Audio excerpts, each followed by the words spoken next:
ऐसे ही एक और दृष्टांत है। एक गुरुजी थे, सत्संग करते प्रतिदिन, तो एक शिष्य आया करता उनके सत्संग में। अब ये 1 महीने तक लगातार सत्संग में जाने लगा। अब जैसे आप रोज कथा सुनने आ रहे हो तो आप सब मेरी नजर में हो कि कौन कौन आ रहा है, कौन कौन नहीं आ रहा है। तो गुरुजी सत्संग करते हैं, तो उन गुरुजी के सत्संग में यह शिष्य जाया करता है। अब क्या हुआ, 1 महीने तक आया और 1 महीने के बाद ये कुछ दिन नहीं आया। फिर बाद में कुछ महीने नहीं आया और फिर पुनः लौट कर आया। तो गुरुदेव ने पूछा कि बेटा तो अब तक कहाँ रहा। तो शिष्य कहने लगा, गुरुदेव अब मैं बड़ा हो गया हूं, पिताजी ने मेरा संबंध कर दिया। तो गुरुदेव कहने लगे, अब तू मुझसे गया। क्या कहा कि तू मुझसे गया। लेकिन जो शिष्य था उस शिष्य ने ध्यान नहीं दिया और वो कुछ दिनों तक फिर सत्संग में आने लगा और सत्संग श्रवण करता। और फिर क्या हुआ, कुछ महीने के बाद फिर से गायब हो गया। अब ये गायब हुआ तो पुनः लौट कर आया सत्संग में। गुरुजी ने पूछा कि बेटा अब क्या हुआ, अब तक कहाँ था। तो कहने लगा, गुरुजी सगाई हो गई थी तो शादी हो गई। तो क्या कहा फिर गुरुजी ने कि अब तो अपने माँ बाप से गया। लेकिन शिष्य ने फिर भी कुछ नहीं कहा कि गुरुजी है, क्या कहूं गुरुजी को। फिर कुछ महीने तक सत्संग में आने लगा, फिर कुछ दिनों तक आया, 2-5 महीने आया, फिर रुक गया। अब पुनः फिर लौट कर आया तो गुरुजी ने पूछा कि बेटा अब क्या कारण था कि तू सत्संग में नहीं आया। तो कहने लगा, गुरुजी विवाह हो गया था तो बच्चे हो गए। क्या कह रहा है, गुरुजी बच्चे हो गए। तो क्या कहने लगे गुरुजी कि अब तू अपने आप से गया। लेकिन गुरुजी को कुछ नहीं कहा। फिर वो कुछ दिनों तक ऐसे ही टालता गया।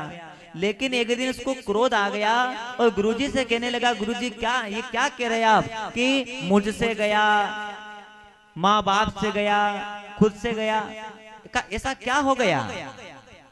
तो गुरुजी कहने लगे, देख तू मेरे सत्संग में रोज आया करता है, जब तक तू इस माया के चक्कर में नहीं था, जब तक तेरी सगाई नहीं हुई थी तब तक तू रोज मेरे सत्संग में आता। लेकिन सत्संग के बाद तेरी सगाई हुई तो तू तेरी घरवाली से बात करने लग गया, क्योंकि जितना समय तू सत्संग में देता था उतना तुझे उसे भी देना पड़ेगा, इसलिए तू मुझसे गया। और मैंने कहा था तुझसे कि तू अपने माँ बाप से गया। तो देख, जब बेटे का विवाह हो जाता है तो माँ बाप में क्या हो जाती है बंधुओं, माँ बाप में थोड़ी सी दूरियां हो जाती है। इसलिए तू तेरे माँ बाप से भी गया है।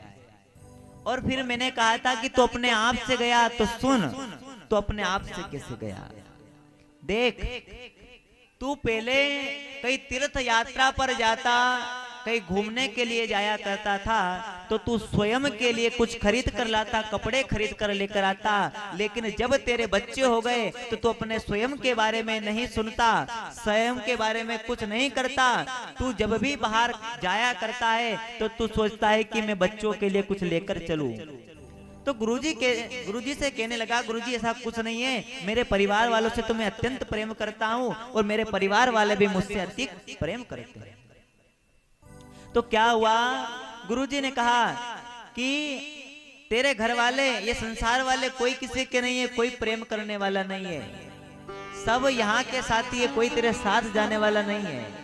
अगर तुझे इसका प्रमाण देखना है तो तू अपने घर जाना और घर जाकर के अपनी श्वास बंद कर करके लेट जाना।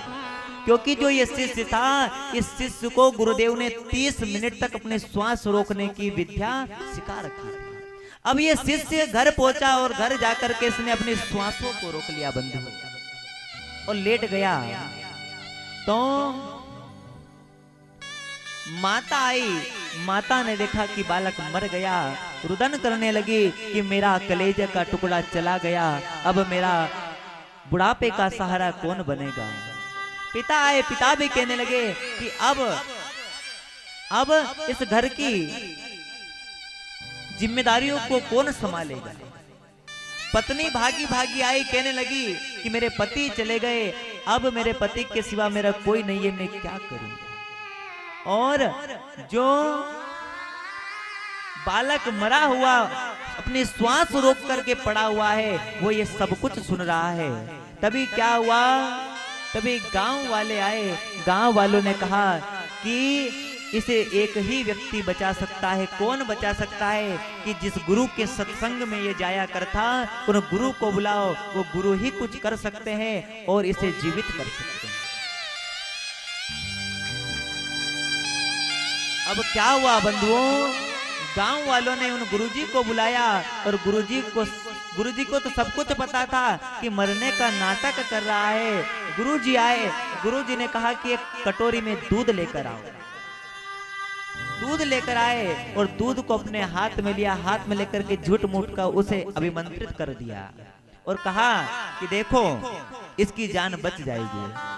तो पिताजी, माताजी और पत्नी तीनों के तीनों खुश हो गए। तो गुरुजी कहने लगे कि पहले मेरी पूरी बात सुनो, कि देखो ये तो बच जाएगा, इसके प्राण बच जाएंगे, लेकिन जो इस कटोरी में जो दूध है, इस दूध का पान कर लेगा उसकी मृत्यु हो जाएगी। जो माँ कह रही थी कि मेरा बुढ़ापे का सहारा कौन बनेगा, तो वो माँ कहने लगी अभी मेरा पति जीवित है, मैं तो पति की सेवा करूंगी और पत्नी का परम कर्तव्य है कि वह अपने पति की सेवा करे। जो पिता कह रहा था कि मेरी घर की जिम्मेदारियों को कौन संभालेगा, वो पिता कहने लगा कि ये तो विधाता की रचना है, विधाता के हाथों में है जीवन मरण। तो पिता ने कहा जो पत्नी थी, पत्नी कह रही थी अब मेरे पतिदेव चले गए, अब मैं क्या करूंगी। तो पत्नी के सामने गुरुदेव ने उस कटोरी को करा, तो पत्नी क्या कहने लगी, अरे महात्मा जी अभी मेरा बाप मरा नहीं है, मेरी उम्र भी नहीं है, मेरा बाप मेरा दूसरा ब्याह करा देगा, मैं दूध नहीं पीऊंगी। तो जो गांव वाले थे, गांव वालों की तरफ जैसे ही महात्मा ने देखा, तो गांव वाले कहने लगे कि यहाँ से पतली गली से निकल लेते, नहीं तो ये महाराज हमारे हाथ में कटोरा थमा देगा। अब क्या हुआ बंधुओं, गांव वालों ने कहा कि संत बड़े दयालु होते हैं, कृपालु होते हैं, कि देखो महाराज जी आप ही इसका पान कर लीजिए, क्योंकि संत बड़े कृपालु होते हैं। आप इस दूध का पान कर लेंगे, आप मर जाएंगे तो हम आपकी समाधि बनवाएंगे और भंडारा रखेंगे और चिल्लाने जाएंगे सदगुरु आश्रम पर, और वहां से पंडित वेद पुरोहित जी को लेकर आएंगे और आपके मोक्ष के लिए श्रीमद् भागवत की कथा करवाएंगे। और ये सब वो पुत्र सुन रहा है पड़ा पड़ा। और गुरुजी ने सबसे कहा कि कोई पीलो पया का पान लाल तेरा बच जाएगा, लेकिन कोई नहीं आगे बढ़ रहा है, पीछे हट गया। तो संत ने कहा कि मैं ही पी लेता हूँ। संत ने उस दूध का पान कर लिया और कहा कि उठ जा पुत्र, देख लिया तूने संसार, इस संसार में कोई किसी का नहीं है। तो वो बालक उठ करके संत के चरणों में, गुरु के चरणों में पड़ गया कि हे प्रभु आपने मुझे आज साक्षात्कार करा दिया कि इस संसार में कोई किसी का नहीं है, लेकिन हम क्या करते हैं, मेरे गोविंद ने खुश लेने के लिए मैं 2 यंत्र दिए थे, एक दिया था दिल, दूसरा दिया था दिमाग, लेकिन हमने क्या किया, हमने दिल तो लगा दिया संसार वालों में, संसार वालों को मनाते फिरते हैं कि मेरी पत्नी, मेरा धन, मेरी जायदाद, और दिमाग का लगाया, दिमाग मेरे ठाकुर में लगा दिया। कहीं भी पंडित जी ने पर्चा बना के दिया कि पूजन की सामग्री में ये लेकर आना, तो जाएंगे दुकानदार के पास, क्या कहेंगे कि रद्दी से रद्दी जो कपड़ा है उस कपड़े को निकाल के देना। भगवान के लिए एक फटा कपड़ा, और संसार वालों के लिए कहीं जा रहे हैं कि आज तुम्हारे घर मेहमान आएंगे, हमारी बेटी को देखने वाले आएंगे, तो उनके लिए खूब स्वागत करते हैं और एक से बढ़कर एक कपड़े लेकर आते हैं। लेकिन भगवान ने जो यंत्र दिए बंधुओं, इन यंत्रों को बदलो मत। भगवान ने आपको दिल दिया है तो दिल मेरे सांवरिया से लगाओ।